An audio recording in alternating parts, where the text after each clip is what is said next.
What's black and white and red all over? Batman. A penguin and lipstick. Does he wear lipstick in this one? A little bit, maybe. I don't know.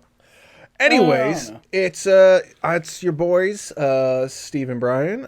Yep. We are hosting another episode of our Road to the Batman. Yeah.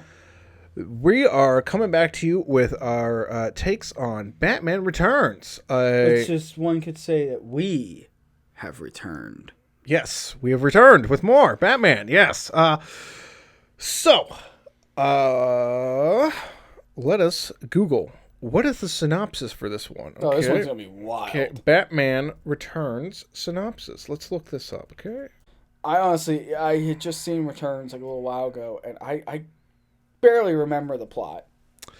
I saw it last Something night, about and I can't power remember. plant or Okay, some shit? so, Batman Returns. The plot is the monstrous penguin, played by Danny DeVito, who lives in the sewers beneath Gotham, joins up with the wicked, shock-headed businessman, Max Schreck. The Wicked what? Shock-headed. What does that even mean? Have you seen the man's hair? It's all crazy. Oh, it's amazing. Yeah, it's crazy. All right.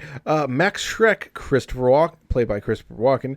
Two Top of the Batman, played by Michael Keaton, returning in the role once and for all. But when Shrek's timid assistant, Selena Kyle, played by Michelle Pfeiffer, finds out and Shrek tries to kill her, she is transformed into the sexy Catwoman. She teams up with the Penguin and Shrek to destroy Batman, but sparks fly unexpectedly when she confronts the Caped Crusader. That plot's like a third right. That's like half the film, and then the other half, I don't know. Like, that's like maybe a quarter right. So, She doesn't really team up with Shrek. long and the short of it, Oswald Cobblepot is a sewage living creature that discovers somehow that businessman Max Schreck could probably help him best discover. They never really explain. Well, he did like some blackmail and shit on him. Right? He finds that he's probably someone that can probably help him best. He has one of the richest guys in town to help him figure out who he is, who his parents are, and why he's in the sewer. About that. And Max Schreck decides, hey, I could use this guy as a sock puppet, make him mayor, and run this town. Because that's a smart idea, to trust a sewer monster man to, not kill you and go insane. And for some reason, all of this is bad, and Batman has to fight them. So, where do you want to start with this one? I'm going to still keep going with the plot here, okay? Jesus. So, because Drink up, boys. I need, unlike Batman 89, which was very clear-cut and dry, this plot is a complete disaster. Clusterfuck. Disaster to the last one. Okay, on Christmas Day, Gotham City socialites Tucker and Esther Cobblepot. Fun fact, you only learn their names, like, through a piece of the scene. Yeah, they are not spoken about. Cobblepot become the parents of a deformed baby boy, Oswald, believing that Gotham's high society would not welcome their baby due to his appearance and wild demeanor. They literally keep him in a baby cage. Are you going to read this whole thing? No. Okay, the Cobblepots confine Oswald to a cage and ultimately throw him into the sewer, where he is discovered by a family of penguins underneath Gotham Zoo. Okay. 33 years later, millionaire and philanthropist Max Schreck proposes to build a power plant to supply Gotham with energy, though he is opposed by the mayor. During Shrek's speak, Gotham comes under attack by the disgraced former circus troupe, the Red Triangle Gang. Through Gotham's vigilante protector, Batman intervenes and manages to fight the criminals off. Shrek is abducted and taken into the sewers, where he meets the gang's secret leader, Oswald himself, now going by the name Penguin. Oswald blackmails Shrek with evidence of his corporate crimes into helping him return to the surface, and he accepts. Meanwhile, Shrek's secretary, Selena Kyle, discovers the power plant is actually meant to drain Gotham of energy, which will bring the city under Shrek's control, after which Shrek will essentially be untouchable by the authorities. Shrek pushes her out of the window, attempting to kill her, but she survives the fall when a group of cats unintentionally revive her and vows revenge, taking up the mantle of Catwoman. Shenanigans happen. Batman finds out that the Red Triangle Gang is actually led by the Penguin. Which makes no sense, but we're going to get into that. Uncovers Shrek's plot to control the city through the Penguin and the power plants. I was going to say oil.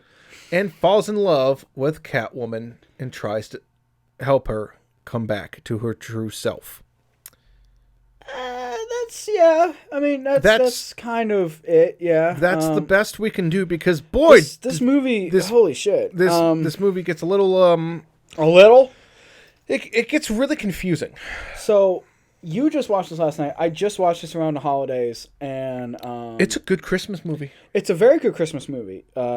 It's the Die Hard of superhero movies. Yes, that and Iron Man 3, but whatever. Let's go with the Wikipedia on this. Okay.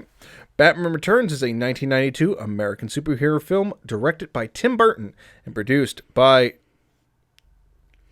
Denise Denovi. I don't know. And Burton, based on DC Comics character Batman, the sequel to the 1989 film Batman.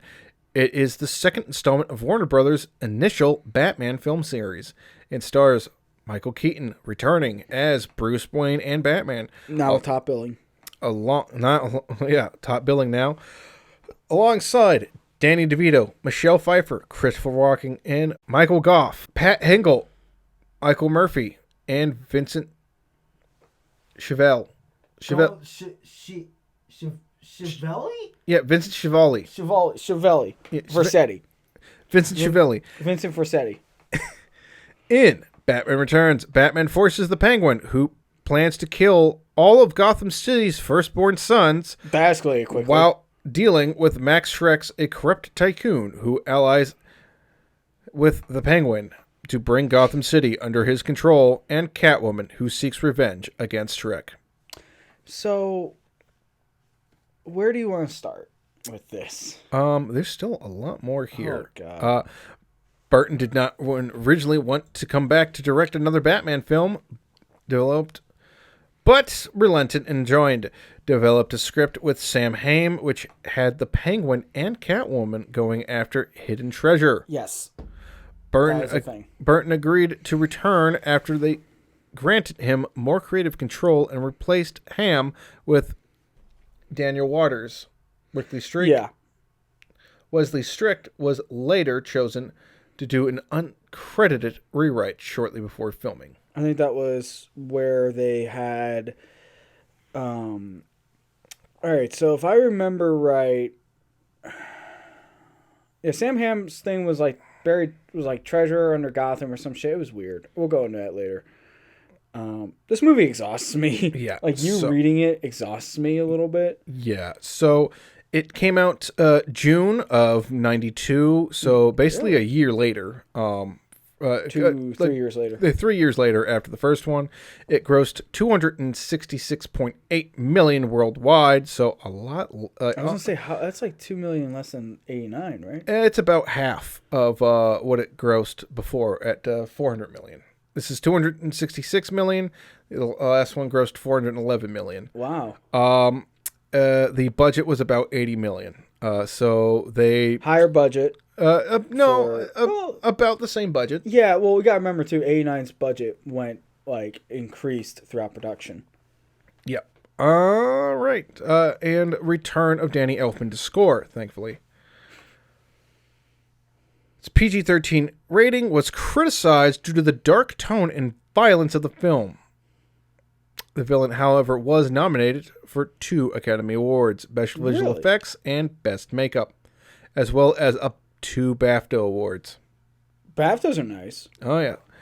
Is that for DeVito? Oh, I'm sure. Good for him. I'm sure. So he knocked it out of the park. That is the plot explained. And we have to explain that plot because this movie, unlike its predecessor, is a lot more complex. And you're going to run into this too with Forever as well. the plot was actually a lot harder to follow this time. This is like my least favorite of the four, like not counting Batman and Robin. I watch this one very rarely. So this is the one I normally saw playing on TV. Really? I think it's because I've never seen this on TV. I think it's because it's normally the one they play on TV during the holidays. Nope, never seen it on TV. I see Forever a lot on TV, or at least I did back in the day. I've never seen Forever on TV. I had a VHS copy, like recording of like Forever. But, I think I've seen it on FX a few times, but that would have been way back. Batman Returns is the one I normally see playing, usually around Christmas time. Just because it's something to put on during Christmas. Yeah, I guess. I mean, it's a fun. It's not the best. It's definitely a deep step down. Oh, it's a major step down From '89, but it's enjoyable. You can put it on during Christmas, kind of have it as a background thing. if you want to be depressed. Oh, well, I mean, if you want, Hey, it'd be a fun feature with Scrooged. yeah, that's Actually, yeah, it'd be a great that's- double feature. That's usually what I would do a lot when I was a kid. That explains so much. I'd watch this and Scrooge. They're like my two favorite Christmas This movies. explains everything. Mine's Trading Places and what's that one that plays on TBS every year? I don't usually see Trading Places as a Christmas movie. I usually watch it like And it takes place. See, it's my excuse to use it on Thanksgiving, Christmas, and New Year's. I usually do Trains, Planes, and Automobiles. Yeah, I can see that one. Yeah, but yeah, I mean, Trading Places does have a Christmas part. Yeah, I mean, the Santa Claus in the lobby is trying to kill me. Yeah, I can. Yeah, okay. Hey, it's better than. All right, so let's talk about.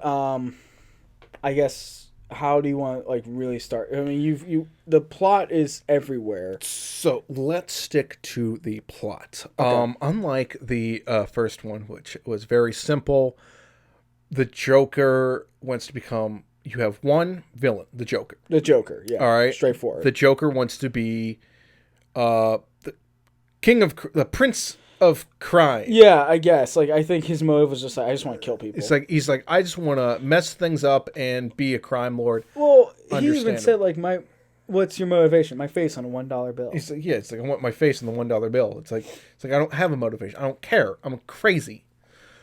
I'm crazy. This one you have. It's more complex because you have a lot going on, Right. and You have technically 3 villains. it's not as easily explained. Now, in Forever and even Batman and Robin, they simplify all the. I mean, they definitely, you can definitely explain, well, kind of the plot to Forever, Like- and kind of the plot to Batman and Robin. like Batman and Robin, it's okay. He needs diamonds to power his suit so he can continue his research. Ivy wants to kill everyone because environmentalism, And Bane's just there to have a good time. yeah, and in Forever, it's The Riddler and Two-Face. yeah, like the Riddler's mad and he wants to one up Bruce Wayne, and Two-Face is just he's just kind of a dick. Two-Face is just there. Yeah, he's just there to be a dick. He's like, yeah. He's just there, and it's you can follow along. This one, it's complex. It's the first half of it, you're following along just fine until about the exact halfway point in the movie where everything kind of gets confusing unless you're really paying attention, which It's hard to do when this movie is, I don't want to say, it's not boring. It's really not. it's entertaining, but it's depressing as fuck. at parts.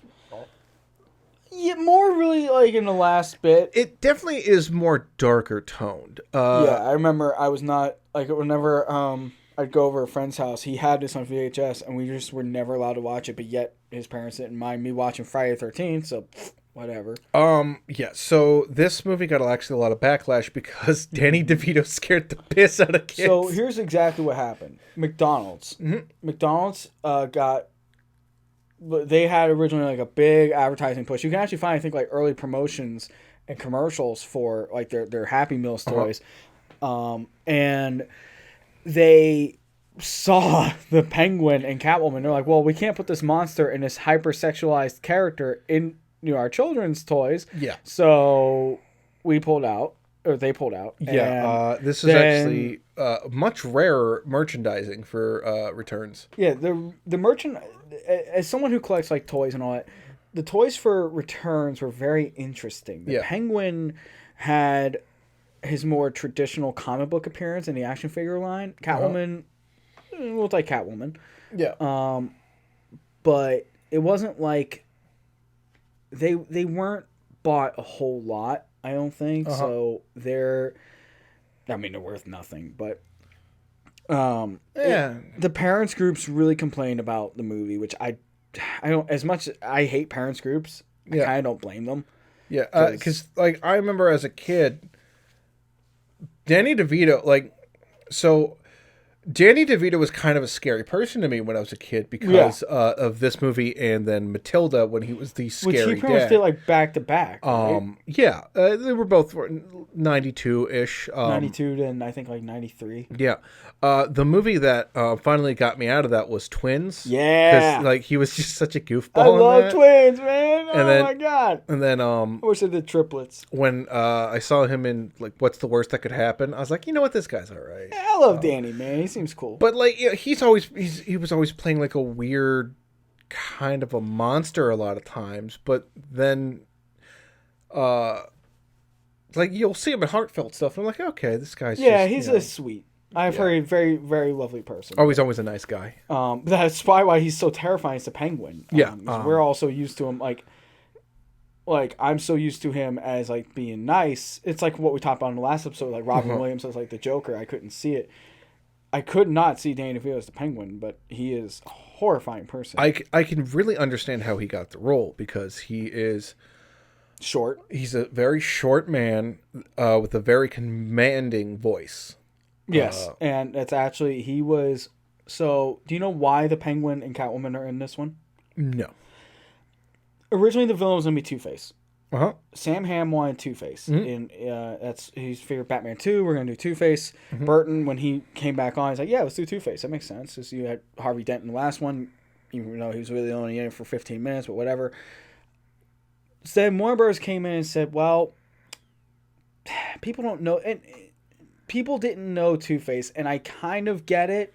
Two-Face really got a resurgence in the 90s with, like, the Long Halloween, you know, where he was like altered in his origin and all that. But before that, he was just kind of there. He was just like a guy with like a goofy face gimmick. So Billy D. Williams was given a contract clause where he was contracted for Batman 2 to play Two-Face, and they paid him out. And so, you know, that all worked out fine. Then they were like, well, let's do the 60s show. And who were the other two villains in the 66 movie? Yeah. There were 4 villains in the 66 movie. The Joker, he's dead. Yep. The Riddler, Tim Burton did not want to do the Riddler. So he was like, all right, well, let's stick with the animal theme. Catwoman and the Penguin. But since he was given free reign, he's like, I want to do them my way. Again, he's not a comic book guy, so he didn't really know the Penguin's origins and Catwoman's origins. And the Penguin's origins was that he was just a gangster. He was just like a smooth talking gangster little man. Now he's like this. He comes from money, but he was, you know, disgraced and all that. He's thrown into a sewer, you know, like a monster. And that really kind of changed the Penguin's origins now. Because the Penguin before, he didn't come from money. He just came from. He was just like a guy. He was just this awkward guy, and his parents owned like a business, or like a something. bird pet shop. Yeah, or something like that. His only friends were like birds, and I'm like, that's kind of stupid. Yeah. So with Catwoman though, it was like she's always been like a thief, but she wasn't insane. Yeah. In this movie, Michelle Pfeiffer, who originally was supposed to play her? I think Annette Bening. but wasn't she like pregnant? Yes, she became pregnant with child, and she had to drop out. Okay. Which, I mean, Michelle Pfeiffer is kind of an upgrade because She was amazing. she's really good. Like her number one thing has always been I'm sexy, Yeah. which, I mean, like, That's Catwoman's thing. yeah. Which isn't she in Sex in the City? No, I don't think so. No, I don't know who. It don't matter. I don't know who. But so like, it's just it's all over the place. And if you notice, we're having trouble kind of talking about it a little bit. It's just because the production of the movie.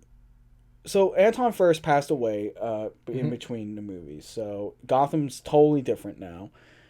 And it's just, it doesn't have the same charm to it as 89. Like the whole movie in general just doesn't have the same charm. It feels like it's a completely different series to me. Yeah. Batman Returns is you still feel that it's very much a Burton movie. Right. But this is where a lot of things change. They kind of go wrong. Immediately, it feels more Burton than, like, it feels like Burton's allowed to kind of do his thing more. Like when we meet the Red Triangle Gang, it's clearly all Tim Burton. Yeah, it's stuff. all like, it's weird clowns. Yeah, it's very strange clowns. It's very strange. Makes more sense for the Joker than it does the Penguin. Yeah, like it's like most of the time in this movie, Batman's not fighting, like, he's no longer fighting just like regular thugs on the street. He's fighting mimes and clowns. This dude must have a very weird life. Like, which would inspire his more weird villains that he fights. Kite Man. You know, like Kite Man and all that. Like, Batman does fight a lot of weirdos a lot of times. Like, a lot of people in weird costumes. Especially in, like, stuff like Batman Beyond, where he's constantly fighting, like, weirdos. But for the most part, Batman generally, like, just beats up, like, muggers and then fights weirdos. And then there's the third villain in this. Christopher Walken's character, Max Schreck, who is original to this movie only. I don't think he's appeared in the comics.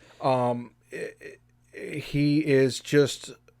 He fills in that spot of another Batman villain that usually it's... Probably the Riddler. No, Bruce Wayne's always fighting another evil businessman.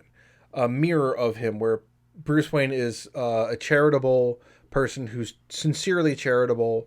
He keeps a genuine person. He keeps his business non-corrupt. He spends a lot of money trying to benefit the city, where other people always try and play the same thing of the charitable guy, and it's really... So Max is kind of like a Bruce villain. Yeah, he's a villain for Bruce Wayne rather than Batman.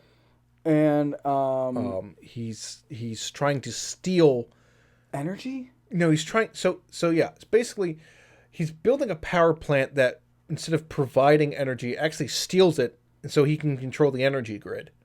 So he basically controls. Right.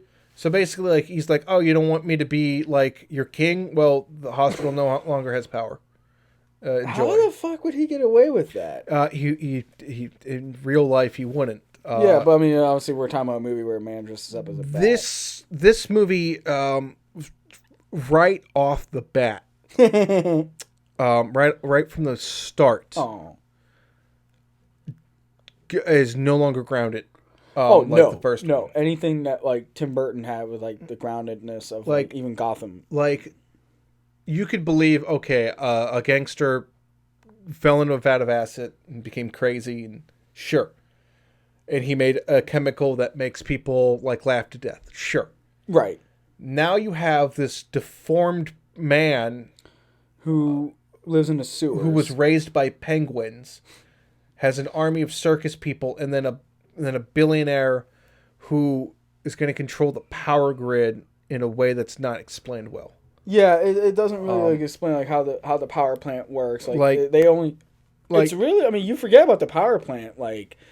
It's pretty quick because it's there, but it's just like a line of dialogue. Like a lot of this is like a line of dialogue. Like, I barely caught the Red Triangle Gang thing. Yeah, I was like, oh, that's. I had to tell you what that was. Like, I was like, oh, that's why there's a bunch of clowns. Okay, yeah, because he was like part of a circus. Yeah. So did you catch that? Like the penguin was part of a circus. No, I figured he was just raised by penguins. So it's weird.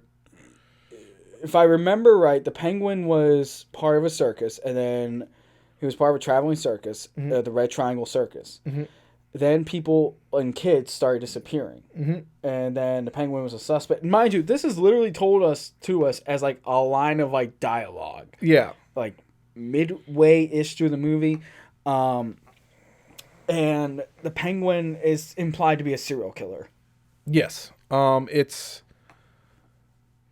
very hard to understand and follow the plot. There's really there's is. just too many things going on. It's a mess of a movie. And again, I do apologize. I think it's fair to say we're both kind of struggling with this one a little bit. We'll get more into a structured talking after this plot, but like, Yeah. it's very strange, but there are benefits to it.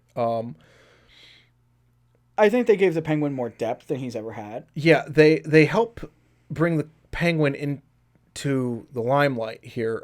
He because after this you'll see him. When does BTOS come out? The same year. 92. So this take on Penguin makes him more into a lunatic, where then BTOS will see that and go, okay, he was a mix of Burgess Meredith and Danny DeVito. Yeah. So they go, okay, well, what if he's a disgraced former Socialite. Yeah. What if he used to be from like old money and no longer the case? So then they run with that in BTOS. And that's the Penguin we normally have. He's a former disgraced millionaire earning it all back through the black markets. Right. He becomes a gun runner, a diamond thief. And it's probably where they're going to go with in the Batman, too. Yeah. He's just a really competent mobster. Whereas with this, he's not really even a mobster. Or no, he's just like a mental patient. Yeah, he's like a he's just a straight up monster. He's feral. He's a feral monster. Yeah.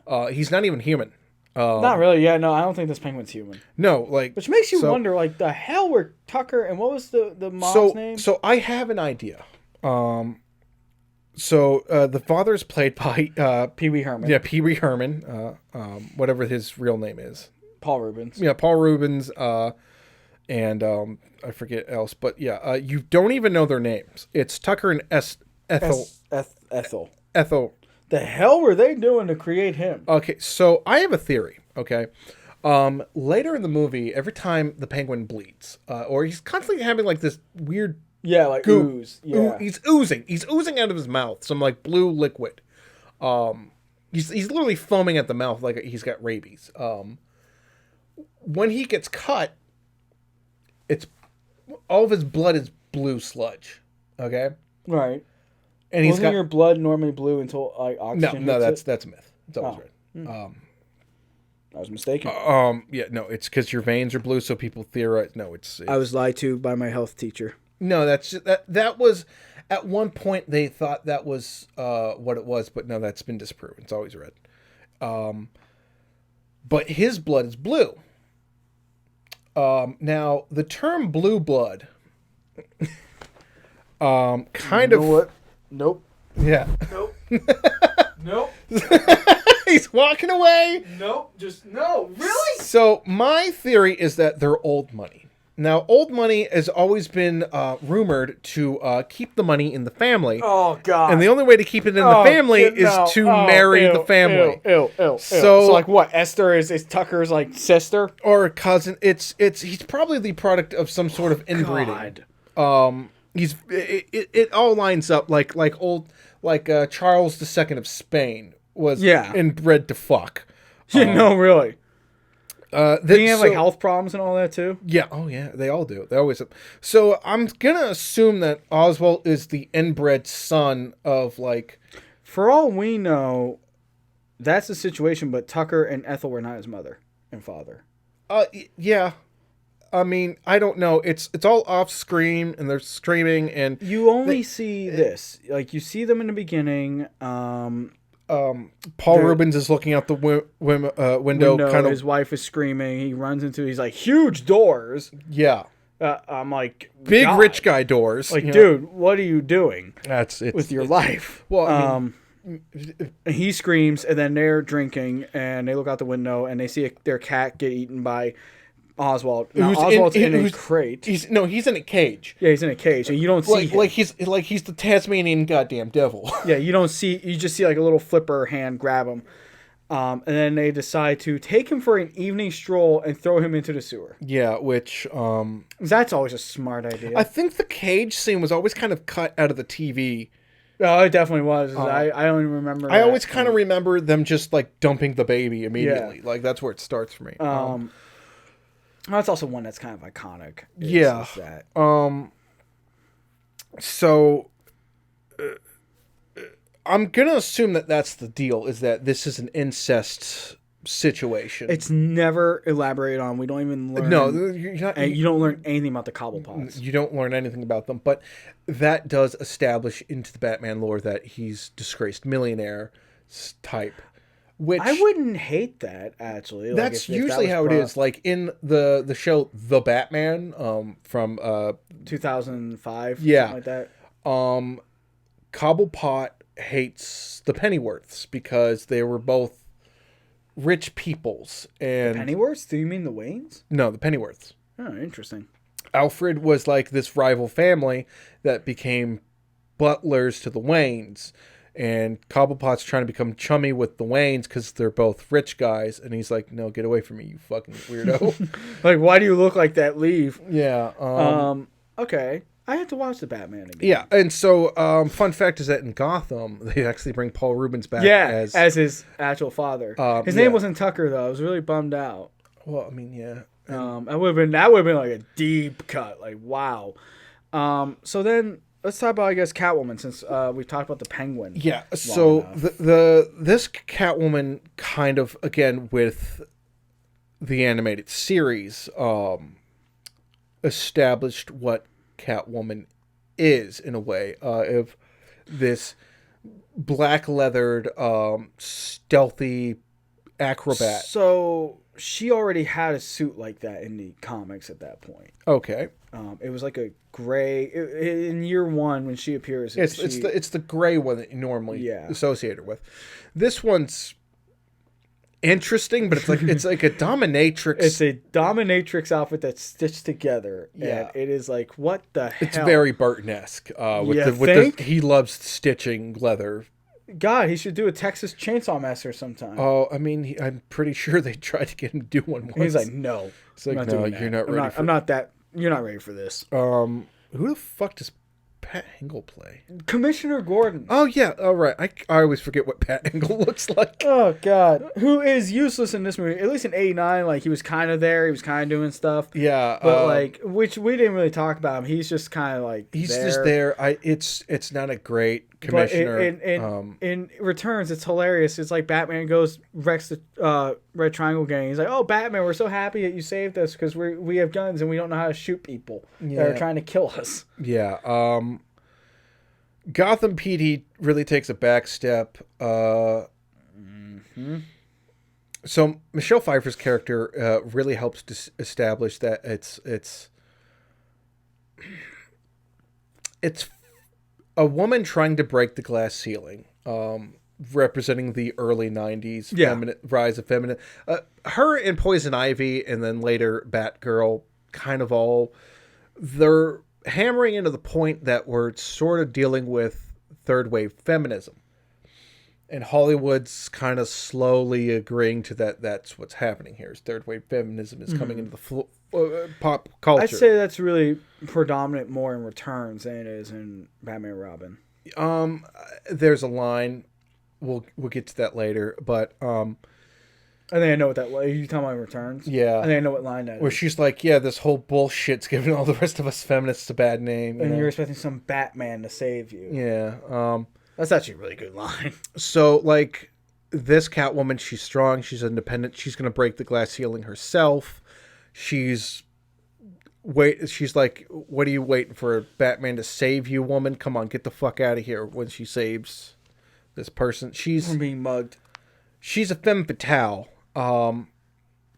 Still in a campy way of the 60s, but adapting. She's being adapted, and we'll see this done better a little bit later in BTOS. Yeah. I thought you were going to say Dark Knight Rises, and I said nope. That one's useless. That one's okay, but it's not great. I will say this about Catwoman is that this one is probably the most radical departure of her. Yeah, she's like, well, not excluding Halle Berry's, which is... We're not counting that right now. Yeah, that one's not canon. I don't care. Actually, it kind of. No, it's weirdly not. is. No. I don't know how I remember that detail, but I only saw that movie like once. Anyway, so I forgot where I was. Man. Michelle Pfeiffer. Thank you. Michelle Pfeiffer Catwoman is a very radical departure from the way Catwoman normally is. This one is thrown out of a window, falls, what? 30 stories, 30 maybe? stories, something like that. Falls through like 6 awnings and literally dies. And then these cats bring her back to life.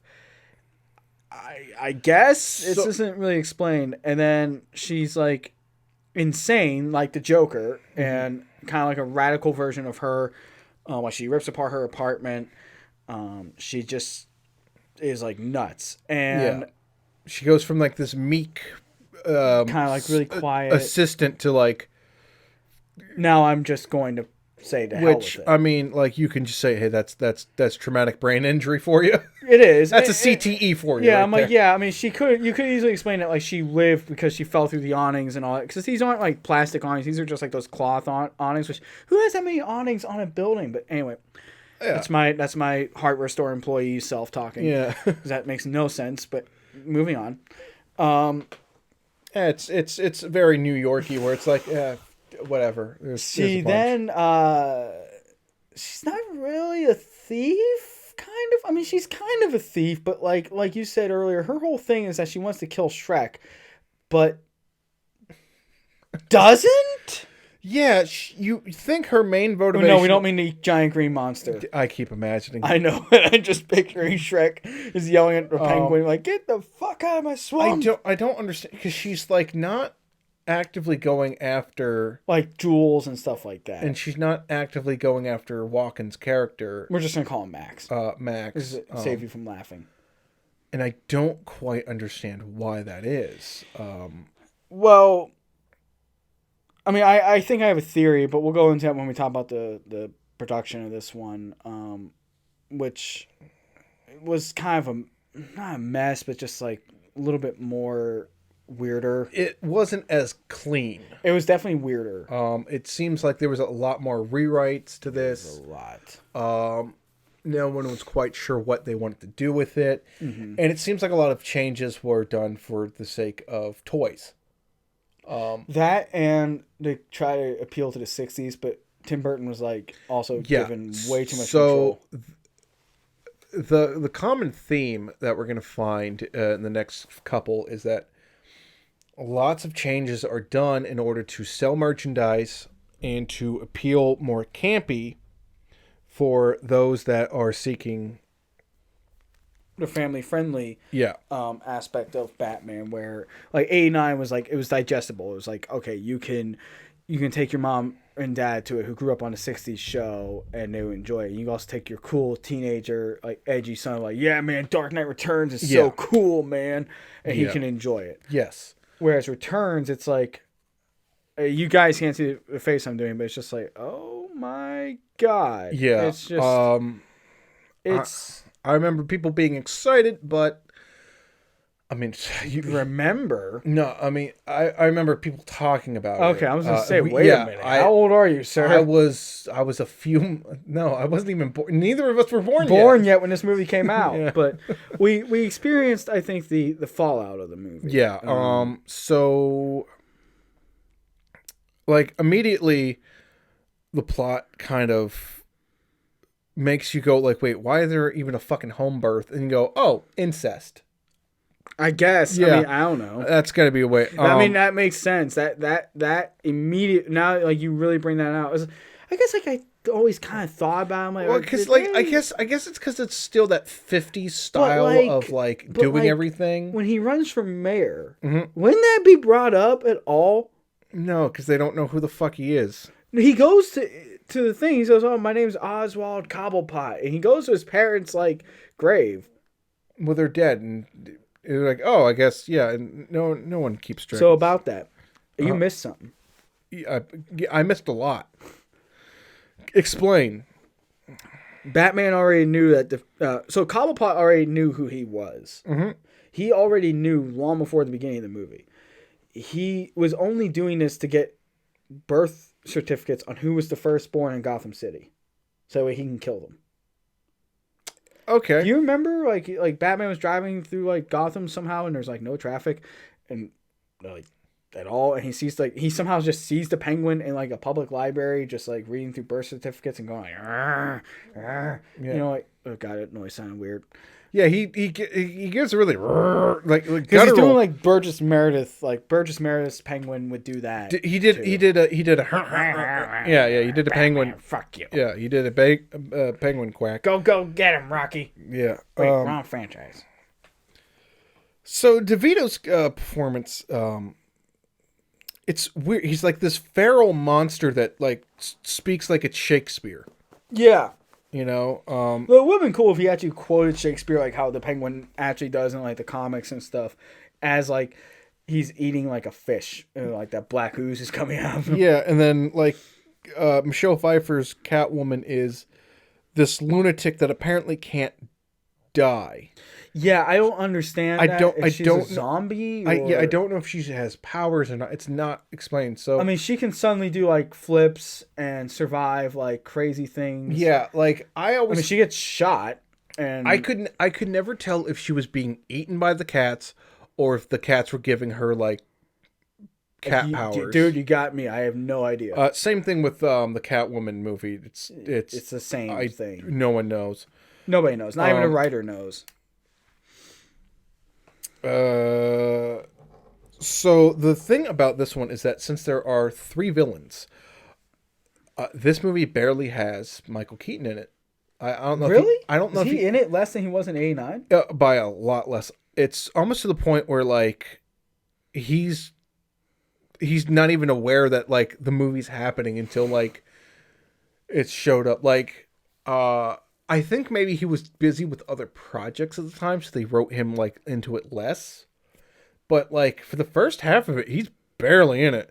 Like literally, he's like I remember he was introduced into it because like he turns on the TV and the Penguin's there. No, he's showing up in like the beginning when they turn on the bat signal and like he has all those ones at Wayne Manor. And, yeah, like, and it hits somebody like and he gets up and just goes like all pose and shit. Which first of all, if you're bringing someone over to your house and they see that, they're gonna how you gonna explain that one, Bruce? Yeah, there's like this one you can really go, well, what about this moment? What about that? Like you can really nitpick at this. You can destroy this movie in like 10 seconds. We will probably come back to this and really give it a what for later, but like he's not really into it, and it's interesting because it's focusing more on the villains than it ever did with Jack Nicholson as the Joker. Yeah, which I kind of liked. It really solidifies that like Batman is oftentimes more about the villains than himself, and then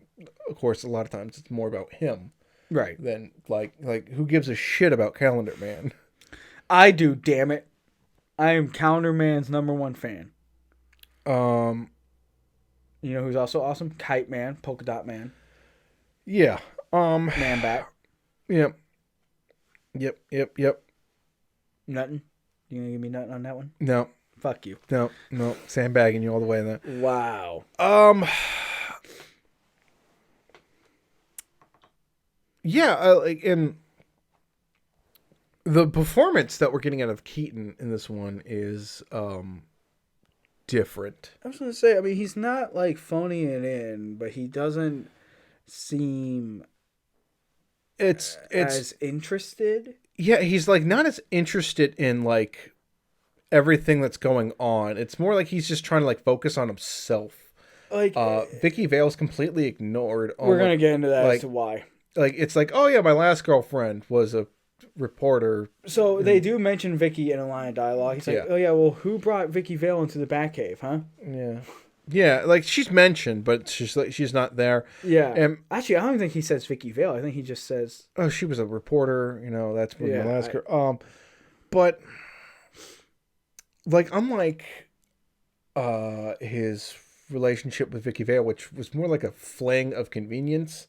Really he is like tripping over himself for Michelle Pfeiffer in this. Well, I mean, Batman and Catwoman in the comics their relationship is. Oh, I mean, this is nothing but fuck fighting. The movie, yeah, pretty much. between them, it's literally fuck fight. Now in the comics, more so recently, they're actually like in love with each other. Yeah, I mean they've had a child together before. And, yes, you're right. Yeah, I forgot. I mean, Helena. so Lane. I think comic book writers are like, you know what, superheroes can be married and it's fine. Yeah, about that.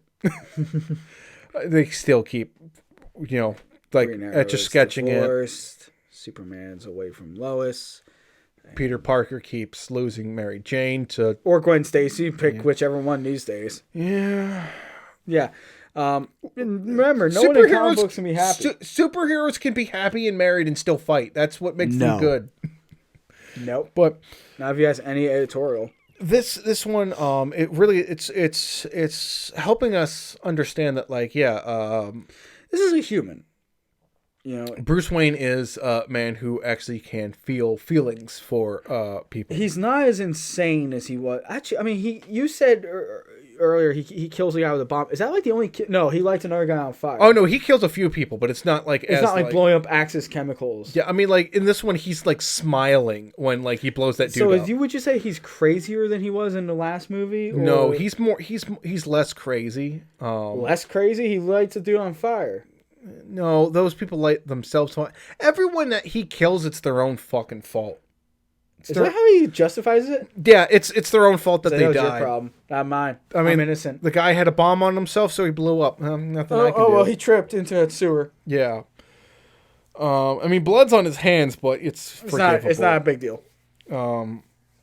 Look, they're just knocked out. That's even true in the next ones, like in Val Kilmer's one.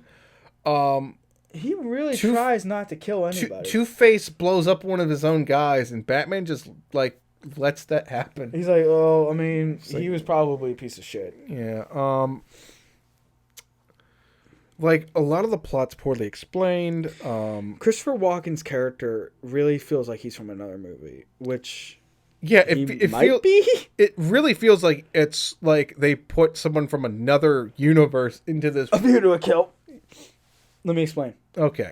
There's a theory I read recently. Uh-huh. That you ever see A View to a Kill? No. Okay, so in that movie, it was a James Bond movie. Christopher Walken played a very similar type character to Max Schreck. Mm-hmm. But at the end, his blimp exploded. Yes, he had a blimp. Mm-hmm. What if he got out at the last minute and moved to Gotham City and became a billionaire named Max Schreck? What if that is the case? I'm telling you, folks, if View to a Kill is canon to Batman Returns, and no, I didn't lose my fucking mind from talking about this movie for like a million years that we've been talking about it. No, I'm telling you, this is canon. This is real, 100%. All right. So, I'm sorry, that was terrible. But no, like these characters are different, but they help flesh out the ideas of that would be later used in other stuff, like especially like when this inspires more of BTOS, that the villains are allowed to be three-dimensional. I was gonna say there's really a lot of Max Schreck type villains in BTOS as well that Bruce steals. Yeah, it's mostly like evil billionaires that he has to like deal with, and it also brings up like, well, maybe not this one, but like in other ones they'll deal with ideas of like, well, Wayne Enterprises is why this guy's a villain, like kind of like Batman Begins, I think, does that quite a bit. Yeah.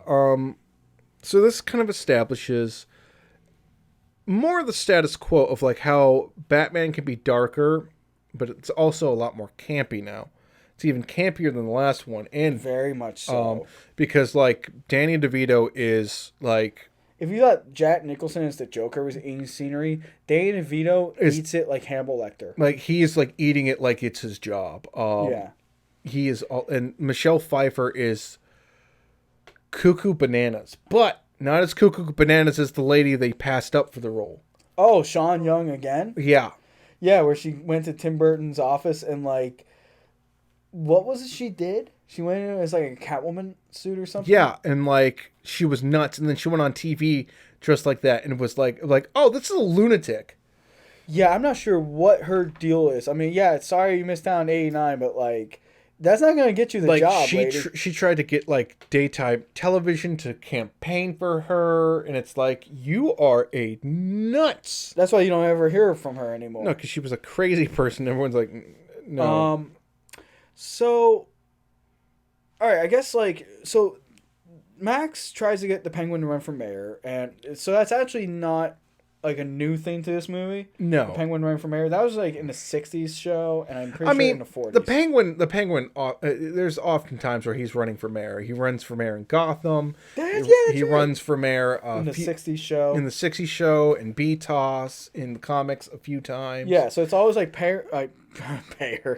mayor and Penguin are almost synonymous with each other. Yeah, he's that's kind of how he tries to rule a lot, is that he just becomes the mayor.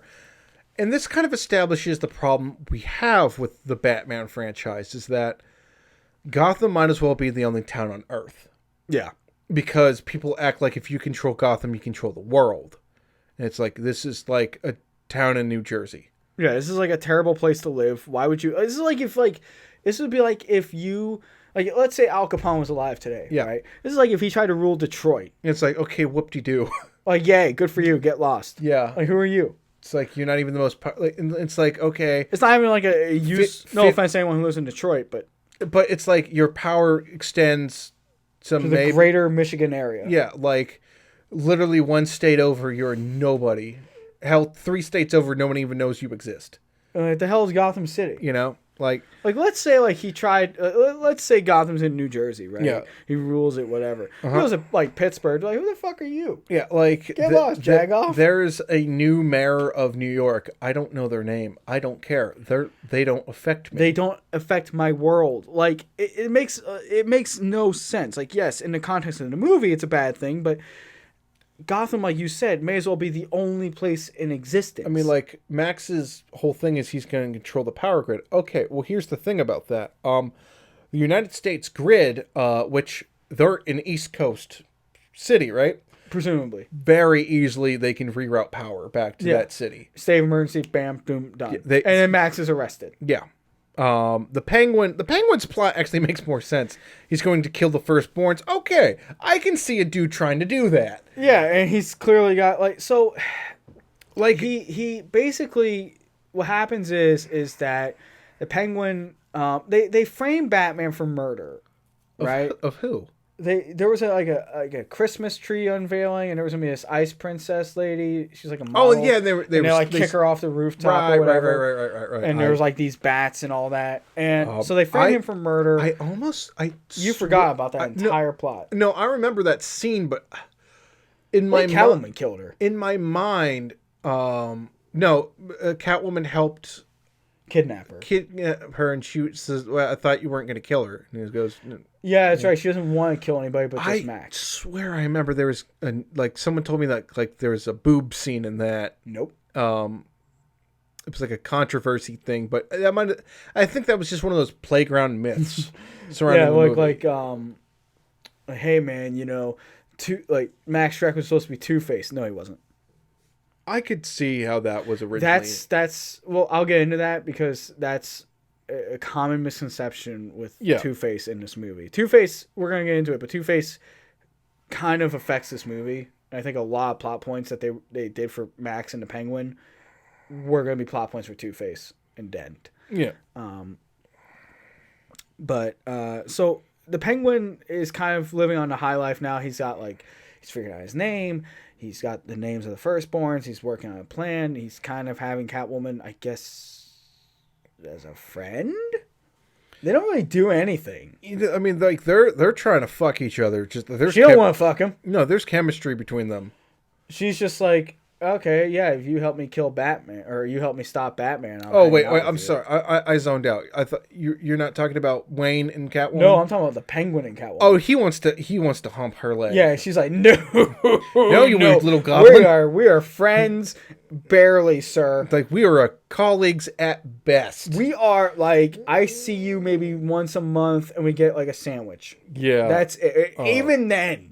Like, we maybe get, like, a coffee and we say hello. I completely blacked out there while you were talking. Ooh. All right. I'm good? I'm back in the game. All yeah. right. I was reading my notes here. Okay, I run the show. I'm kidding. No. So the Penguin. Then Batman. Basically, there's like a big terror attack with the Red Triangle Gang or some shit. Yeah. And like they blow up buildings and all that. And yeah, this is the one where like he like dirt faces when he blows up the guy. right. So then he confronts the Penguin in the street. The Penguin's like close to the mayor, and he's like, admiring your handiwork, and he's like, oh yeah, just assessing the situation. Real mayoral stuff. And it's a really great kind of scene between him and Batman because it's really the only few times that they meet. Really. Yeah. And the Penguin kind of realizes, oh shit, this guy's actually going to probably beat me. He tries to psych him out, going like, oh, you don't think you'll win, do you? And he's like, yeah, things change, pal. Yeah, it's And that's when I think he shakes the Penguin. yeah, it's the motivations for everyone and their hatred for the Batman don't. They hate them because they have to. Yeah, it's nothing is made clear in the movie. The Joker hated Batman because the Batman was stealing his spotlight, and also the Batman threw him into the tank chemicals. Yeah, I mean, that like the Joker and the Batman makes sense. Catwoman hating Max makes sense. Penguin wanting to kill all the firstborns because he's jaded makes sense. It's fucked up, but it makes sense. Everything else surrounding people, like the Penguin kind of hates Batman only because Batman's a problem. Yeah, doesn't quite make sense why there's so much hatred. Doesn't make sense why Catwoman's working with them. Doesn't really make sense why Max would make Penguin mayor. Sure, helping him out because he's got blackmail, that's one thing. But the Penguin does capture Max early on in the movie and blackmails him into helping him. Sure, that makes sense, but him using the Penguin doesn't quite. He uses the Penguin, I think. I think part of it is that maybe Max actually felt sorry for him a little bit. Yeah, but like using him as a puppet doesn't really. Doesn't really work. It's just like, why don't you just run for mayor? I mean, it would have made sense that like Max uses the good PR of the sewer goblin that saved the baby. Right. Yeah, he saves the He's mayor's like, hey, baby. the even the freaks of Gotham want to vote for me. No one. It's not even voting season. No, so yeah, they bring that up actually. I forgot. Yeah, they bring that up. They're forcing an election because of distrust or something. Yeah, like discourse. it's like they're. Which is that a real thing? Yeah. Basically, if a certain party says, "Hey, this guy sucks enough," they can force an election. Yeah, I mean they not something you see they often. They did that in California where the votes eventually failed, and Gavin Newsom continued to be whatever the fuck position he is. Think governor. And I wrote in my notes, nobody is voting for the weird sewer goblin. Nobody is. But, like, I love how, like, the citizens of Gotham, which now you see only, like, literally, like, one part of Gotham now. Again, as I mentioned earlier, Anton first passed away, so they lost a lot of his ideas. And Nigel, I forget Nigel's name, but the gentleman who worked with Anton. All of the costume and set design, it all still works amazingly. Like I don't like this Gotham. I like it. It's a lot more Burton-esque, but it works. I liked the first Gotham better. Yeah, that one was kind of, but this one's more interesting. I can it's more visually engaging to me. It makes no sense to me as a city. Oh no, but it's supposed to be like Bizarro Cuckoo World. That's true. Like I don't know, like, but it still maintains the citizens though are idiots. Oh yeah, these people deserve to die. You mean to tell me that you're going to trust a sewer goblin? So the thing after the Joker tried to poison all of you. So the thing is that I think when the script was written, the Penguin wasn't supposed to be this fucked up. Well, the Penguin wasn't even supposed to be in the movie. Yeah, they're running with. It seems like they're rewriting and they're like trying to staple stuff together. That's kind of what happened.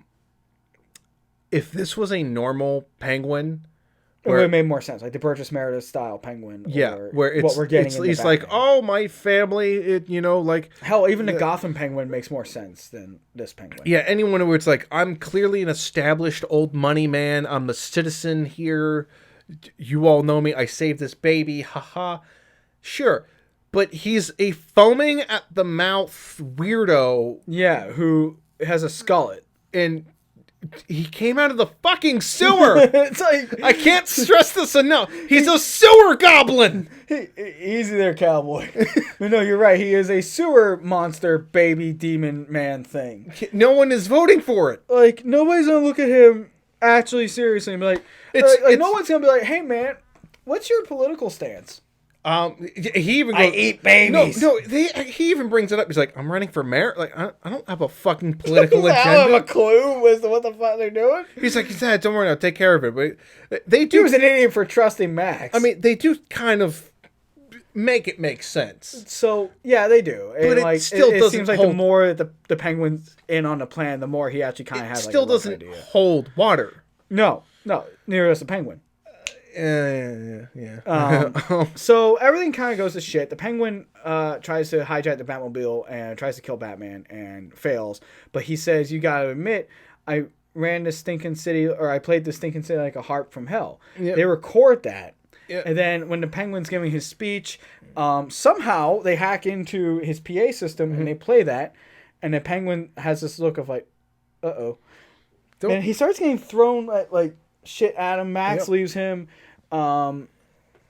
It's like Selena's there and she's just like, I'm out. Yeah, it's like he runs back into the sewer where he just goes ape shit, and then he kidnaps Max's son at a party, the same party that Bruce is at. Which I got to tell you, whoever this is giving a great walking performance.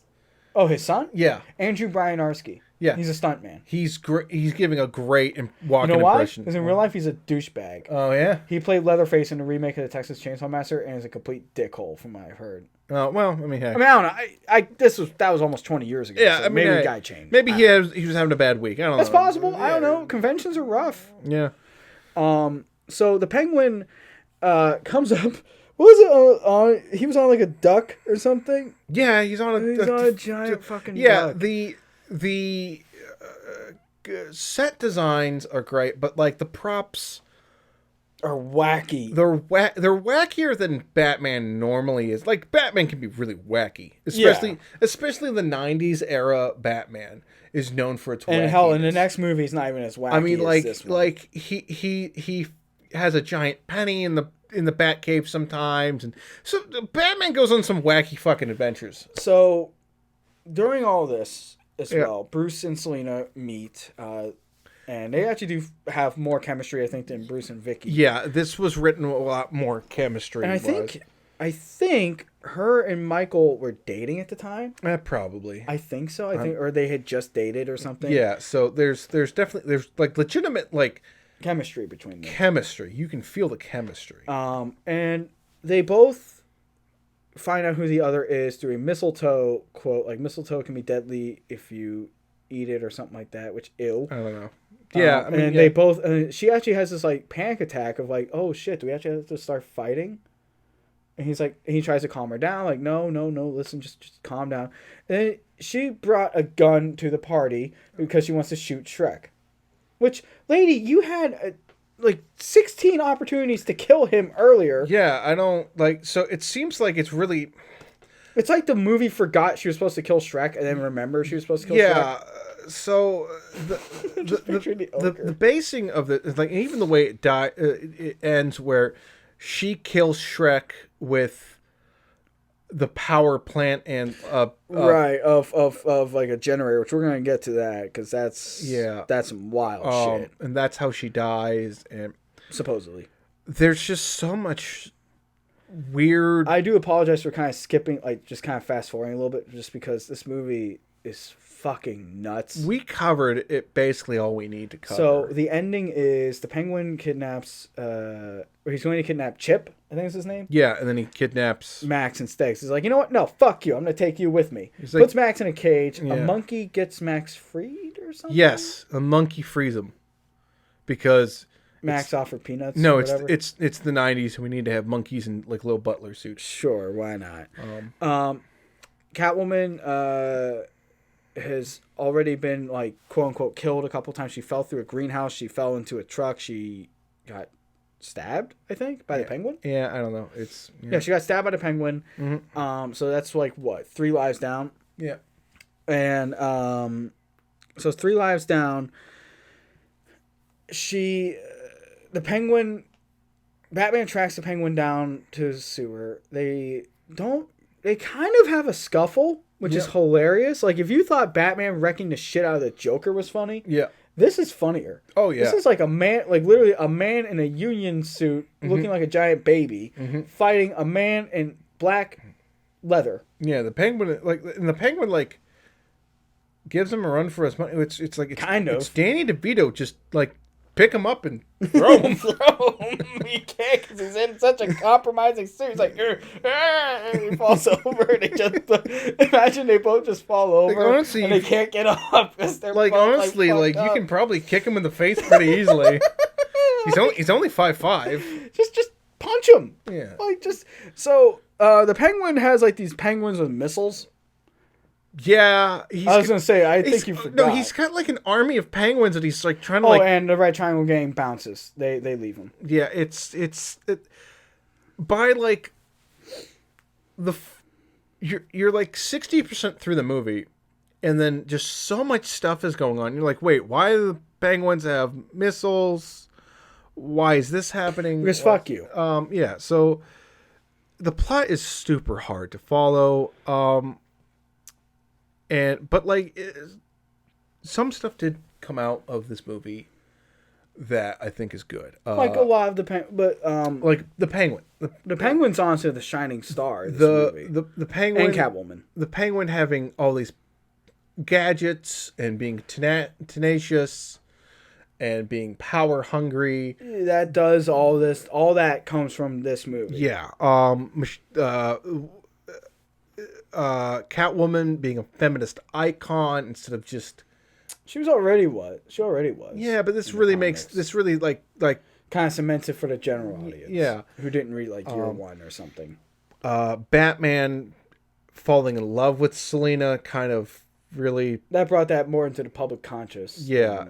Than it did before. So that makes it like more of a staple. Mm-hmm. So Selina winds up there. So the Penguin falls through some type of thing at the zoo that he was living in. He falls into the water, and Christopher Walken fell into the water because like shit's exploding. Yeah. Because the Penguins their missiles were controlled by Batman. I'm almost positive I was asleep at this point. I'm pretty sure you were, so I'm gonna take over. So the Penguin falls into the water, and he's just kind of like gone for a minute or two. Mm-hmm. Batman comes down. My favorite part is Max coming up to him. He's like, "You're not just saving your life; you're saving yourself." And Batman pushes him. He goes, "Shut up! You're going to jail." Yeah, like I love that so much. Like, "Shut up! You're going to jail." Catwoman's there, and he's just trying to talk to her, like calm her down. Mm-hmm. And he starts saying things to her like, "Selina, please, we're the same. We're split down the center, so on and so forth."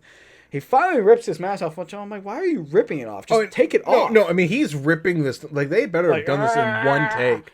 Because, you can see, like, where, like, the rubber gets ripped. Yeah.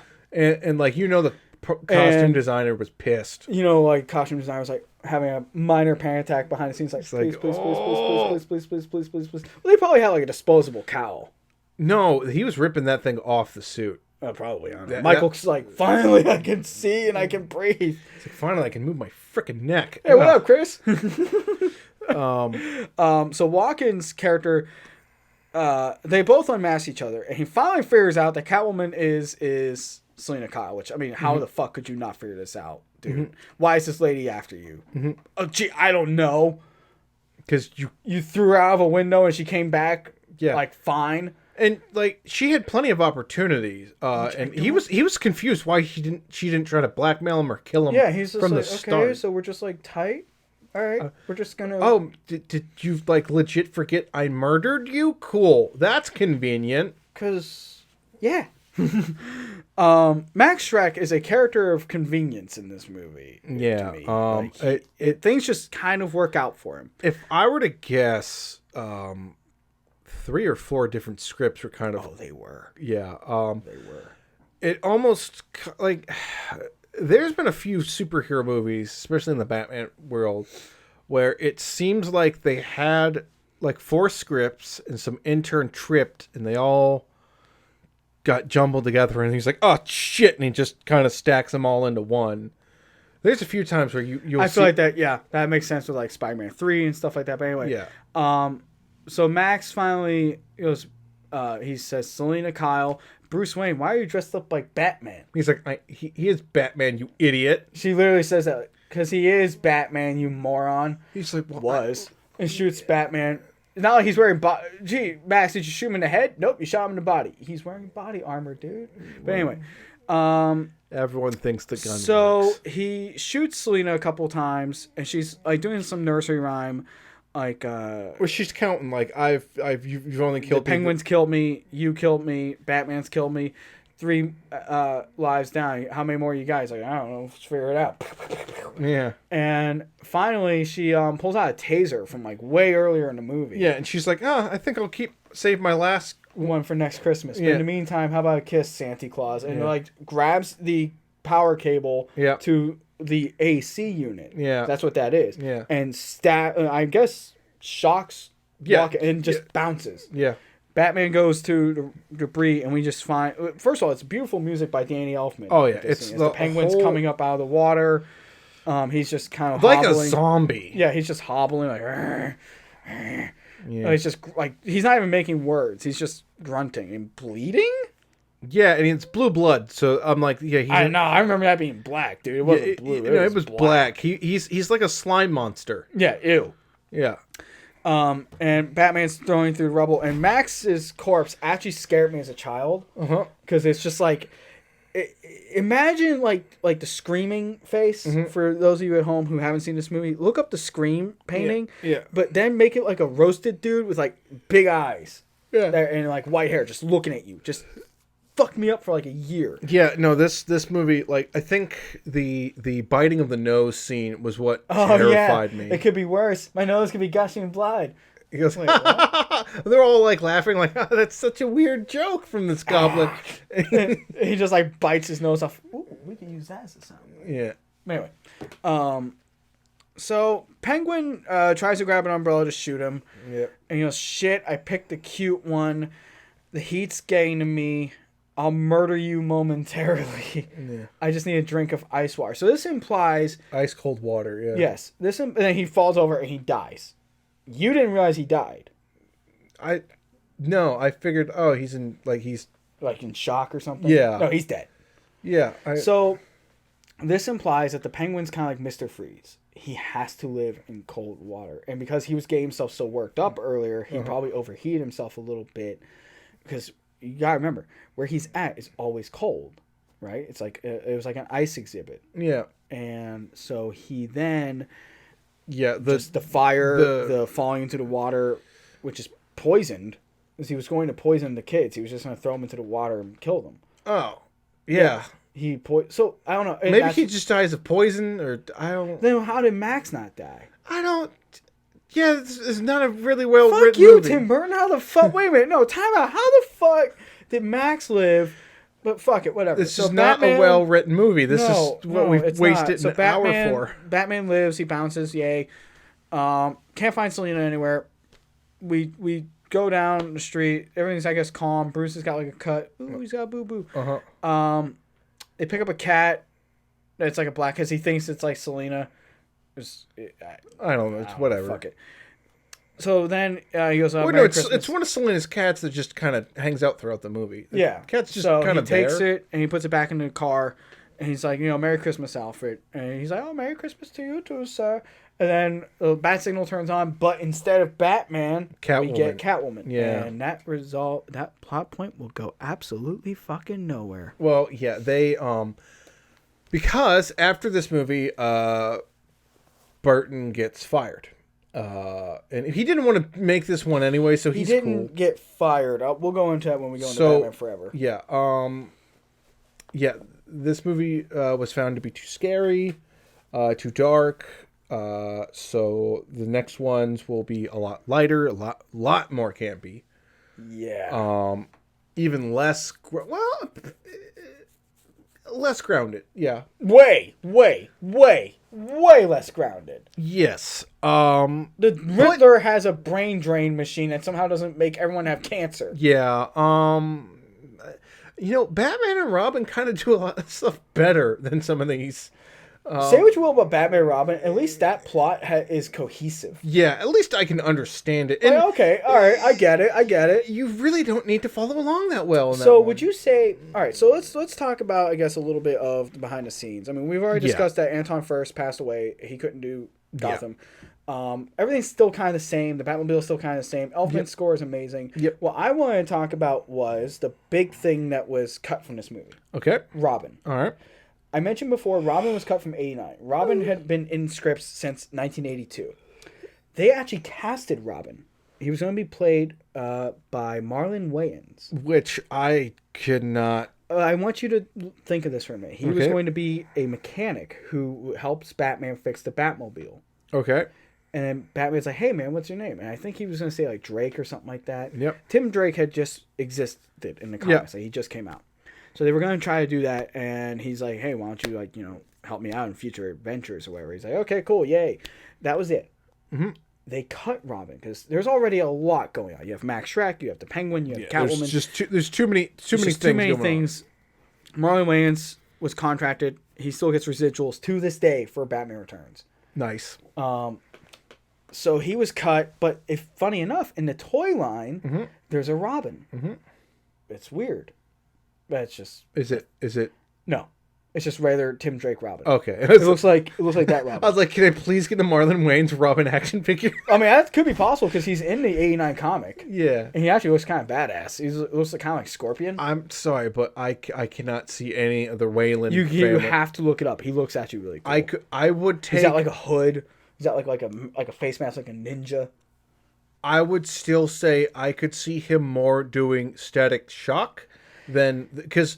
there's nothing about him that I would say, yeah, this guy can throw a punch, and you have to just suspension of disbelief. Look at Michael Keaton. Does he look like he can fight? Yes. I can definitely see Keaton being a brawler. I can see that. Not as acrobatic as Batman, but I could see him like beating someone up. Like beating the shit out of Jack Nicholson. Yeah. For money. Yeah, like he's always come off as kind of like this Homer Simpson type guy where he's dopey, but like if you mess with him, he will wreck your shit. So the script, as you mentioned a little bit, had a subplot about treasure.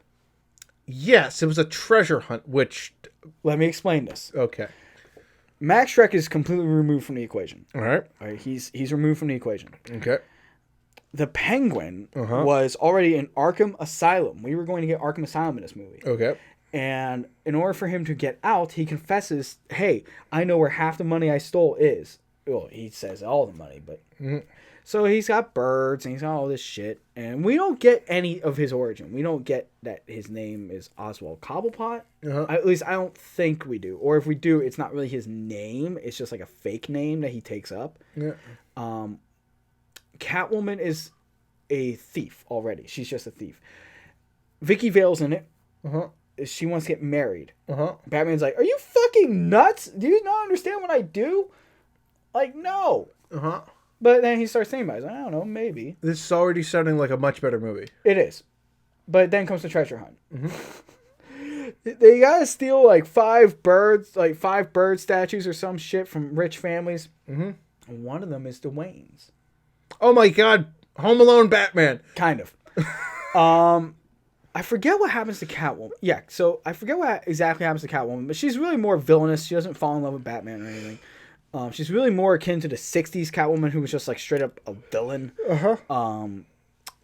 There's no mayoral plot, really. Penguin is kind of just treated as like old money. Oh, he has a great line. He goes, I don't like being called Penguin. I get called Penguin once, and only once. Yeah. Meaning that whoever calls him the Penguin, he kills them. It seems like a lot of that script would find its way into other versions. Like, in Gotham... he never likes being called the Penguin. Well, he killed a guy called him. He embraces it, but like he's like walking along the road, and these people pick him up. He's like, you kind of waddle like a penguin. You're all right. And he just like stabs them all to death. He's just like murder. Like, all right, you know what? I wasn't gonna kill anyone today, but you're dead, and you're dead. And he goes into like Deadeye mode and just stabs them. Yeah. So instead of watching this movie, go ahead and watch Gotham. Much better. I'm not done yet. So here's where it gets crazier. Okay. The Penguin and Catwoman have a map of old Gotham, right, where all these statues were. So like underneath Gotham? Yes. Yeah. Because And they go, hey, wait a minute. yeah. That's really weird. It looks like there's a big chasm under Bruce Wayne's house. Maybe that's where the treasure is. It's the Batcave. Yes. The Penguin finds out that Bruce Wayne is Batman. Yep. Holds Vicky Vale hostage. Batman uses bats to confuse the Penguin. He falls into a chasm. Yep. That's it. I mean, there's more to the script, but like that's what I remember. That's a much better movie. I don't know why they didn't. I don't know why either. Probably because the treasure hunt part sounded kind of stupid. No, that's fine. That's fun. I don't know. That's a movie. I guess. I mean, I'm not a big fan of the treasure hunt aspect. Then came Max Schreck, and then all this stuff. So Max Schreck was going to be the brother of the Penguin. And that kind of feels like what they were gonna go. Younger, but they weren't actually brothers. Yeah, it was going to be a fake out. Yeah. Where it was going to be revealed that the Penguin's name was never Oswald Cobblepot. He had no name. Yeah. He was adopted. He had no name. Max was his adopted brother. Yeah. And this, because in my mind, in my little kid mind, that was they seemed like they knew each other. That's what I thought it was. I thought that too. He discovered that he was his brother. And that party for his mayoral campaign, I thought that was a coming home party. Yeah. Like, that would have made way more sense. I swear I remember, like, this is your cousin, whatever. You know? Yeah, and I feel like even right now, even though I just seen the movie a while ago, like, there's a line. He's like, this is your cousin Chip, you know? Nice to meet you, Chip. Yeah. You know, like, I feel like that would make a better movie. Like, I feel like that was the line, but when I saw it, it's like, this is your PR guy, and this is your secretary or whatever. Yeah. I like that. What was it he says? I like it's almost like a Mandela effect of like that was the script we had. Right. And what if thinking that means he bit off his cousin's nose? Which I mean would that even change anything? No. Yeah. No. But like it's a way more interesting. You and I could sit down for like a day, take the general skeleton of Batman Returns and improve it. Rename it first of all instead of Batman Returns, just Batman 2. Yeah. Just, fuck you. I want to go back to the numbering conventions. I kind of prefer these named things, like Returns Forever, because it gives it more of a this is its own thing. I don't know, they all sound kind of stupid. Batman Forever. Yeah, well, they're all really poorly named, but they chose. Where's Batman Return from? Well, it's just to tell you that hey, this is the sequel. How about just the number 2? So the reason why they don't do numbers for these is because they want people who haven't seen the other ones to know that you don't need to have seen the other ones. That's why they. You can go into Spider-Man 2 and never seen the first Spider-Man. It really helps if you've seen the first one, though. It very much. I guess I don't know, because they're all kind of like new adventures where you like would have preferred a number convention, but that's because it's not like you didn't see 89. It was the biggest movie that decade. Yeah, but maybe you didn't, and it's not like it was running on TV a lot. It was. I mean, yeah, but not until like almost the. No, that's true. I don't know. It don't matter. Remember, they didn't have on demand, and like it took a long time for shit to come out on tape. So let's talk about, since we've gone into the behind the scenes of it a little bit. Where I mean, I didn't do as much information on research on this as I did with 89. Yeah, I like 89 more, and I give a shit more about that. Yeah. Batman 2, it was called Batman 2 for like the longest time, and then I think it was Burton's guy renamed it to Batman Returns. Yeah. It's generally they don't like to call it a numbered sequel because they want more people in the seats. That's fair. I get where you're coming from now. So there was going to be I remember reading this. I wish this makes me sound so terrible because I remember reading this somewhere. And I cannot remember where, and I cannot find any more information on it. There was going to be like a news story about how the Joker's body disappeared from the morgue. And it was going to be implied that the Joker was going to come back at one point.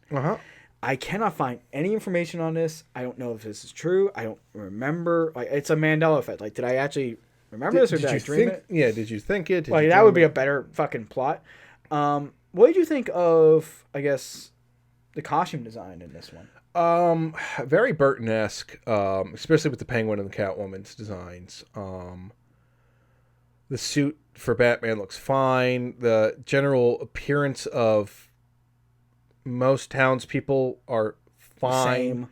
It works. All the clowns Are fucking weird. They it's make all- more sense for the Joker. It's all Tim Burton weirdos, but it works for Batman of that era because Batman of the 90s was more likely to fight a clown dude than just some random thug right. depending on the week, you know? He was mostly still fighting like bank robbers, but sometimes they were dressed like clowns, and he's like, He's like, all right, whatever. This is whatever. my life now. I Yeah. made this conscious choice to do this. yeah. The return suit had the correct logo. Mm-hmm. I meant to say this in the last episode, but the 89 logo was altered because of some weird licensing issue. It's a really complex issue from what I gather, but they had to alter it because Warner Brothers didn't own that logo.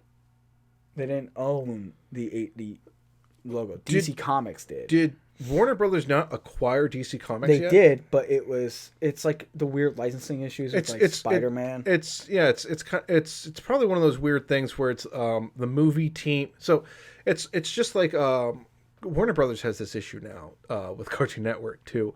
It's Warner Bros. Has issues? Oh, geez. so like it's like when one so like okay, so say a cartoon wants to make a Fred Flintstone joke on Cartoon Network. Now Cartoon Network owns the character on screen and owns Fred Flintstone.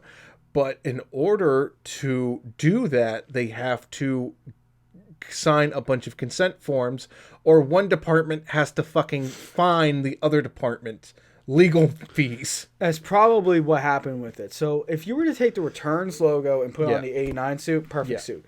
Returns suit, I mean, it's just kind of there. Yeah. It's not like as haunting or memorable as the 89 suit. Like the 89 suit had a presence to it.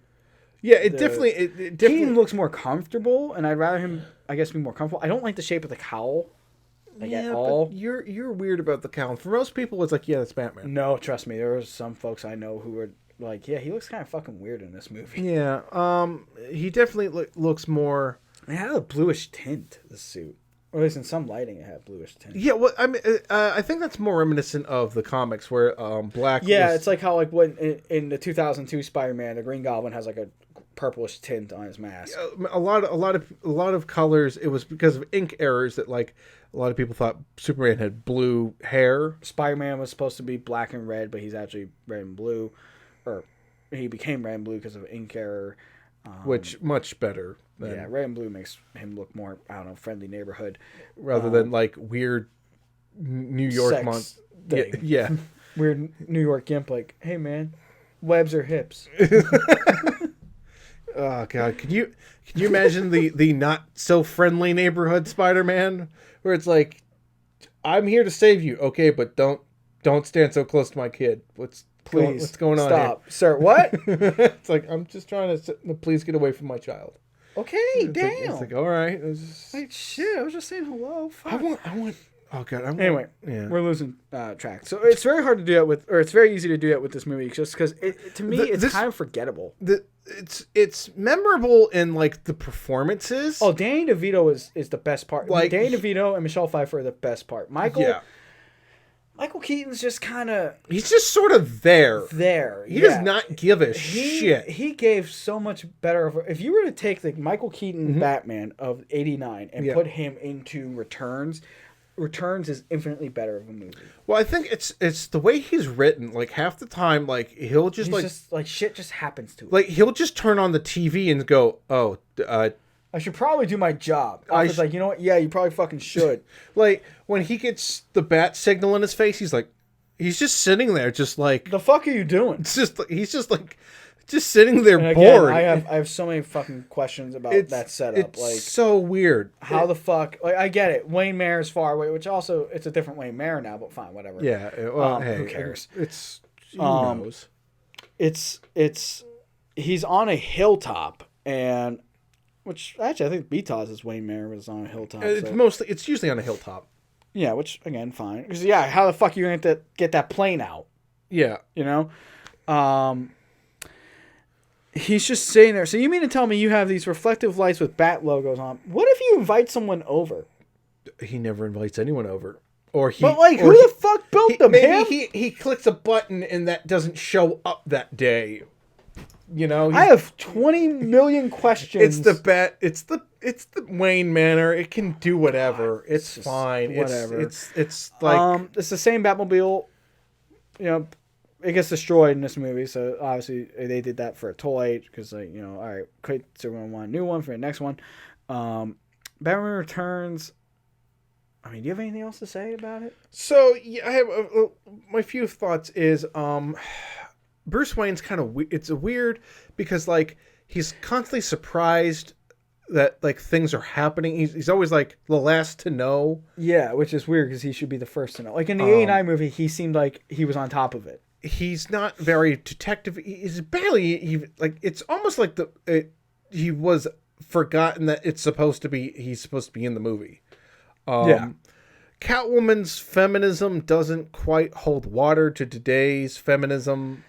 Yeah. But for the 90s, it was trying. I mean, I didn't hate Catwoman in this one. The Penguin is very interesting, but it doesn't work for the plot around it. It needs to be in a different movie. It would work for any other version of the Penguin. That's more classical. Yeah, it needs to be in a different movie. Walken's character is the fuck. It's decent, but like it doesn't. I mean, it works as like a device. Yeah, he's really a MacGuffin. Yeah, but I mean, I don't. A lot of these people, I'm like, why did you get this name for this role? But I mean, Chris does a good job. Yeah, I mean, why are you dressed up like Batman? Walken is notorious for he's giving a great performance in the biggest of garbage. Yeah, it does not matter. He will give you a good performance, even in Bugs 4, a movie that you've never seen or ever will see. Yeah, exactly. He's in movies that you're like, same with Nick Cage. Like, yeah, him and Nick Cage. They're in movies you'll never see. Ever. Unless if you seek them out. Yeah. Even then, you have to find those movies. That's what makes them fun. The Red Circus is not well explained. It doesn't make sense for the Penguin. It seems like most of like the good explaining the plot scenes were cut for either time or budget. I can't believe I'm going to say this. The Treasure script sounds more interesting. The Treasure script sounds a lot better, a lot more cohesive, but I'm thinking it was a lot of producers going, it's a lot of executives going, we need to hit these marks. Was John Peters on this one? I don't think so. I think maybe he was removed. I mean, I know he was nuts, but he was a champion of the '89 movie. Yeah. Danny Elfman's score is just as well, not as memorable in this movie, but yeah, it's not he sounds like too. It sounds like he's just kind of there just to do it. Like Keaton gives a pretty decent performance, but it seems like he just didn't have anything to work with. The Penguin like really steals the show. Yeah. More so than like the Joker did, I think. My biggest problem with everything is this movie had 8 producers. Oh yeah, that's the problem. Too many cooks. And none of them are John Peters. Oh wait, I'm sorry. Nope, John Peters was executive on this one. Yeah, it's too much of the Warner Brothers board going, this needs to make this much money. And Burton was a producer too, so yeah, we need to make this much toy sales. And Burton's like, whatever, man. Anything else? Yeah, I mean, the darkness of this really will explain why we get lighter. Literally. So much lighter in the next two. With Schumacher just desperately trying to steer this ship away from the icebergs. God, he tried. And we'll go over I don't blame Schumacher for anything. No, and there's a really sweet apology Joel has in one of the special features of, I think, Batman Forever, Batman Robin. He says, I was just trying to entertain. Yeah, no. And I'm like, dude, this ain't your fault, man. I mean, they're entertaining. They're just not good movies. It's like, brother, this ain't your fault. But And, we'll go over all that with Batman Forever. The biggest issue I have with this movie is Batman writes a motherfucking note. Oh, yeah, about the kids, right? Yeah. He has like a little fucking bat logo. Yeah, Like, you have a stamp? That is some fucking extra shit. He wrote a letter at the end of 89, too, remember? Yeah. He sent a letter to the fucking police that Harvey Dent ran. I'm like, what are you doing writing letters, Yeah, homie? Like, solve crimes. But That's kind of how I feel about Returns. So, It's just like I liked it when I was like younger and edgier. I was like, yeah, man, this is dark. This is dark, but it's not the right type of dark. And this, the more you watch these movies, the more you're gonna start really understanding why people so appreciate Nolan and so appreciate Batman versus Superman, even if those aren't exactly the best. Like the BVS Batman is way more interesting than this Batman. Yeah, and like the Snyder cut is a lot better than the theatrical cut, of course, but for both, it Justice League still and isn't, BVS. you know, like there. And it seems like we're starting to learn from all these mistakes. Yeah, I mean, it was kind of the Wild West when they were still doing these Batman movies. Yeah, these first two are the Wild West of like they're. There really wasn't anything else out. I think by the time Forever comes out, I think Blade's in production. Yeah, I mean, like, remember, like, when these two movies come out, video games are exploding. We won't get... when do we get the 89 game? Like, Came out that same year. Okay, for the PlayStation 1. Oh, that one? Yeah. You mean the Batman Robin game? Yeah. 1998? Yeah, so, like, we're starting to get into toys, merchandise, clothing. I mean, how many kids went to school with like an 89 like lunchbox? Oh, a shit ton, I'm sure. I mean, you and me both probably had one at some point. I had it wasn't an 89 lunchbox, but I had what did I have? I had some you know what? It wasn't 89, but it was Forever. Yeah, and but it had a Taco Bell.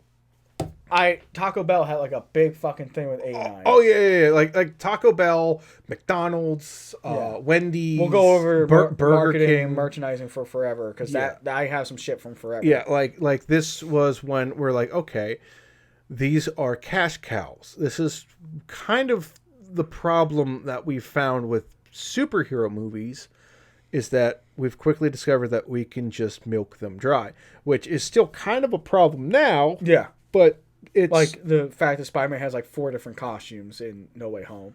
But that were made for it's toys. Not quite as blatant. It's not as bad as it used to be. I mean, we'll get to it in Batman and Robin just how bad.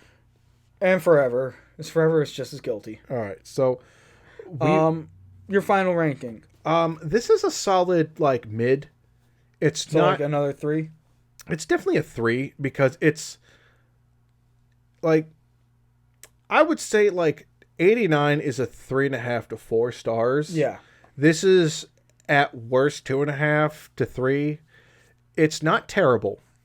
It'll be a nice, I want something more jaded for this holiday season background movie, but it's not as nearly as good as it could have been.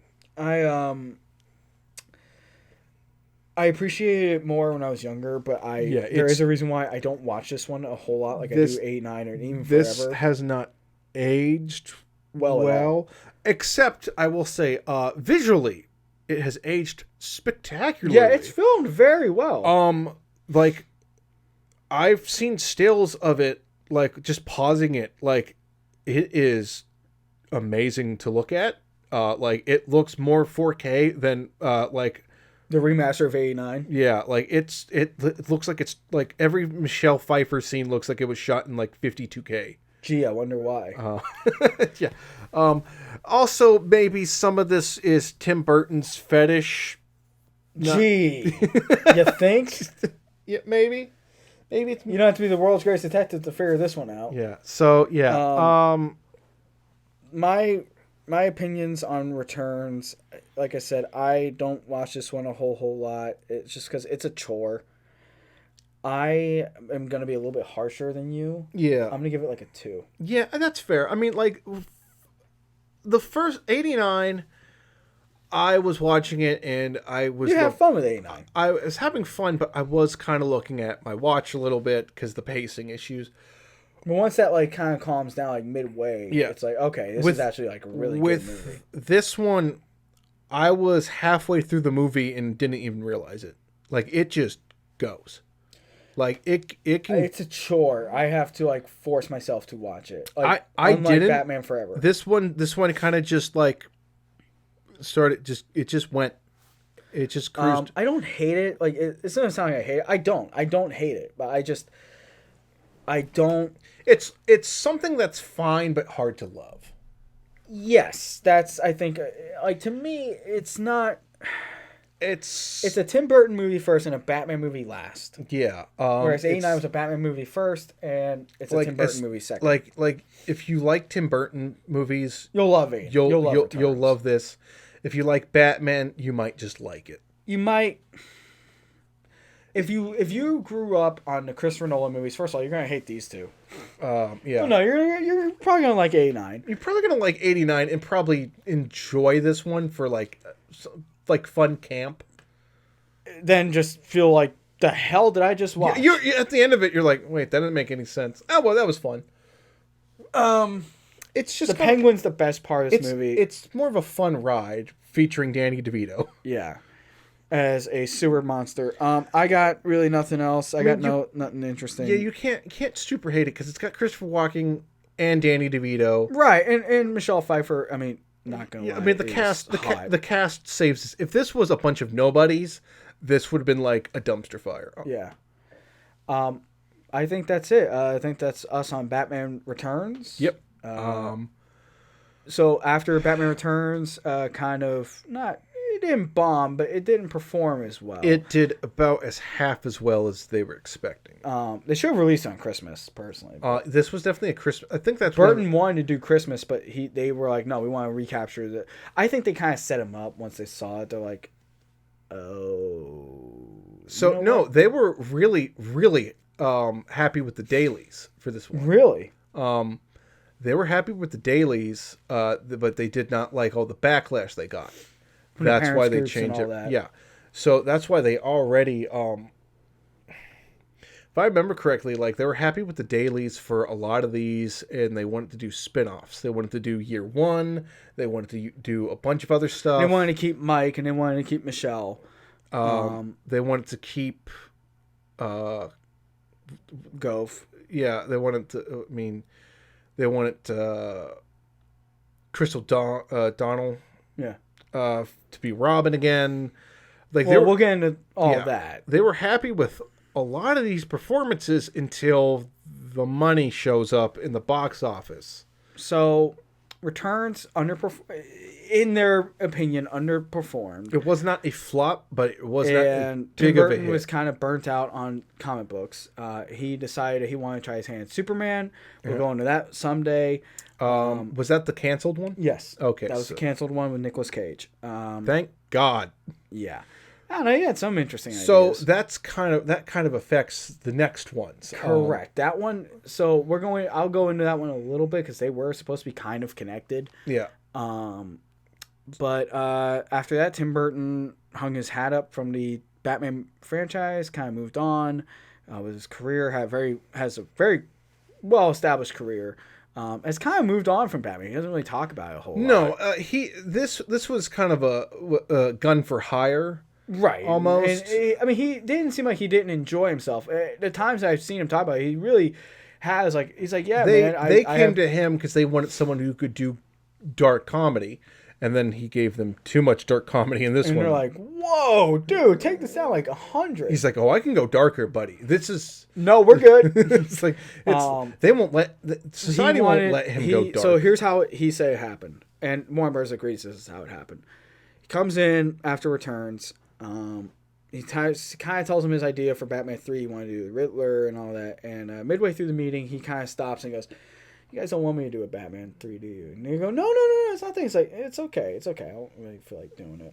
He just gets up and out. Yeah, he's like, I'm not feeling it. And they're like, all right, we'll get someone else. And then, All right, no hard feelings. and then Schumacher will be brought on for the next one. And we'll go over Joel. He's a very hit or miss director. Lost Boys, Falling Down. Yeah, I mean, like he did. He was just coming out Falling Down. Yeah, and Falling Down, like that's an episode. Like if you're gonna get a dude to do a Batman movie, you get the dude who did Falling Down. Yeah, But that's not what we got. yeah, no. He had ideas, and we'll see if those ideas worked in the next episode.